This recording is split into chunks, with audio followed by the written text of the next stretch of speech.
first thing to mention about The Hungry Earth and Cold Blood is how striking the shift in style is coming to this story right off 42. This is the show's 5th series, the first to feature Matt Smith as the Doctor, and Stephen Moffat maintained throughout Matt's era that this was meant to feel like a fairy tale. Everything about this introductory scene, from the music, the direction, the location, the fact that the show's being shot on HD cameras now, all goes a long way to making this series feel different to what came before. Less gritty and grungy and used, and more polished and warm. Only in a show like Doctor Who would you believe that this opening sequence in the last episode I reviewed came from the same program. But of course, we're here to talk about the episode's writing, and that's also a source of contrast as far as the opening sequence goes. 42 made sure to give us everything we needed to know about our situation before the credits started. Our location, our characters, our character dynamics, and our driving conflict was clear as springtime within 3 minutes. The Hungry Earth, however, is far more cryptic about things. We meet some characters who we can infer will be following throughout the episode. We learn that they're drilling into the Earth's surface, and we see one, Mo,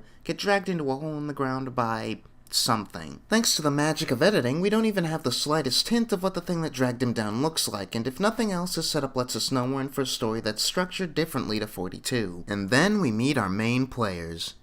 Behold! Rio! And right off the bat, before he's even been on screen for a full minute, we see Chibnall writes the 11th Doctor noticeably different than the 10th.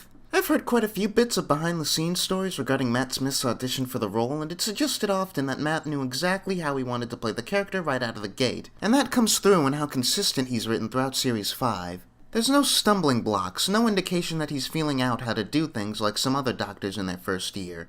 He appears in the final scene of The End of Time and plays exactly that character in every episode afterwards. I bring this up because it seems impossible to me that even the writers didn't fully comprehend just who the 11th Doctor was before they started writing him. Note how this single scene contrasts him to the 10th.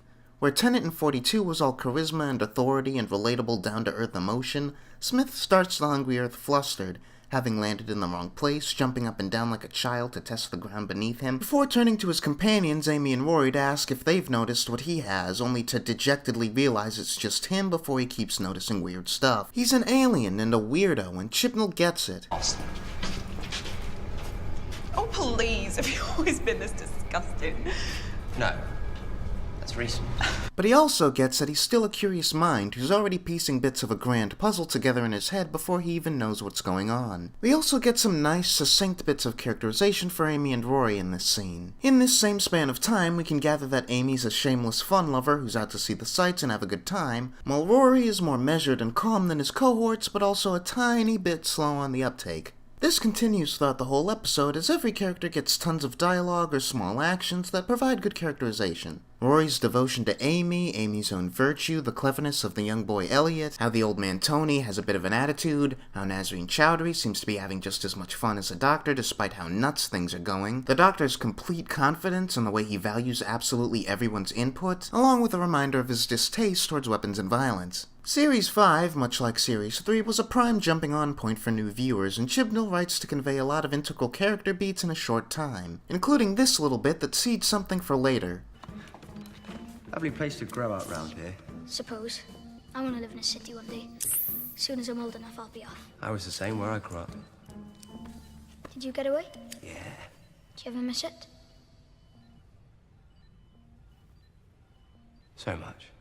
Speaking of this scene, I like the moment that arises later where Elliot's mom calls the Doctor out for letting Elliot wander off in such a dangerous situation. The Doctor himself is kind of a big kid, and the look on his face in this scene makes it clear that he knows it was probably a mistake to treat Elliot like an equal to the extent that he did. Ah, the good old days when the Doctor in sunglasses was a novelty. Then we get the reveal of what we're dealing with, and I might as well touch on the issue of the Solarians right now. Yes, I understand how much it must suck to have a relatively unique alien design corrupted for their grand reappearance, to the point that it's not even recognizable as the same species.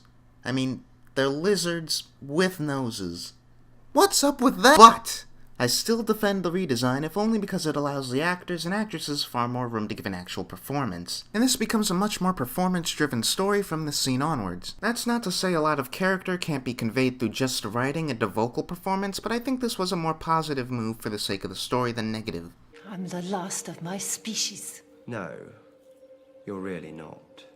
Because I'm the last of my species, and I know how it sits in a heart. So don't insult me. And payoff. Moving on to Cold Blood, we open with narration that kinda sorta tells you where the episode is going, but not really. Really, Cold Blood has a lot more noticeable issues with it than The Hungry Earth does, at least from my perspective. Numero uno being that it opens with a Silurian performing a bloody dissection on Mo, then having him attempt one on Amy before later playing him up as sympathetic to the humans, even though that's technically a vivisection actually.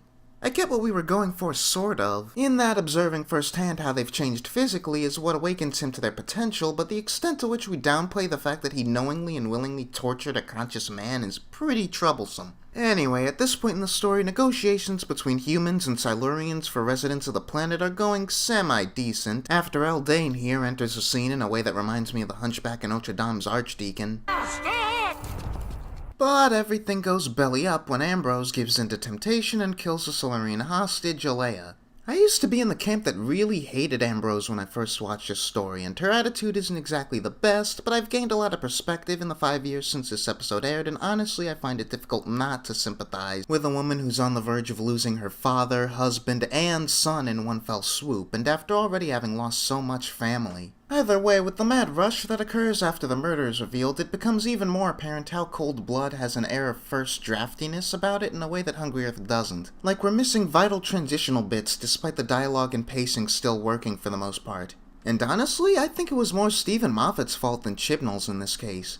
Yeah, you know what I'm talking about. The cracks in time and space were, in my opinion, the best executed arc out of the entire Revived series. And the scene in which Rory is killed, and then erased from existence, and then subsequently forgotten about by Amy still affects me, even as I know what ultimately results from it. The acting from Karen Gillan and Matt Smith really sells the impact of that moment, even as it comes out of nowhere, but that's the thing. It's obvious Moffat told Chibnall to incorporate his plans for Rory and the cracks into his own story, and I think knowing he'd have to dedicate time to that is why so many aspects of this episode feel contrived where the previous one didn't. I think this was a well-done scene for the sake of the series as a whole, but for the benefit of the Silurian story, that time could have been used to help things run smoother. As we end, the tiny moment between the Doctor and Ambrose stands out as a good piece of writing, and a continuation of the battle against cynicism from 42. The Doctor tells Ambrose to ensure that Elliot is better than her. He stands in clear, disapproving judgment of her, and this is more of a warning than anything else.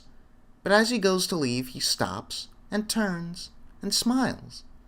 Ambrose may have made mistakes, but there's hope for her yet. Since we're on the subject of Ambrose, I might as well point out how I think the side characters were a lot better and more memorable in this story than they were in 42. Even as I forget certain plot details or the like, Nazarene, Elliot, Ambrose, Tony, and the rest are all characters that stick in my head. Especially Nazarene. She's great. Oh, Green Man. I can't honestly decide if I think this story is better or worse than 42. Whatever the difference in quality is, it's a slight one. Cold Blood is definitely the weaker of the two halves, but even then it isn't a bad episode, just less than the sum of its parts. The complaint I hear thrown at this story most often is that it's just flat and boring, but I couldn't disagree more. Even as it's flawed, I always find it compelling, to the point that while editing this review, I honestly had to stop myself from just sitting down and watching it for its own sake. It keeps my interest, I care about what's going to happen, and I have fun whenever I watch it.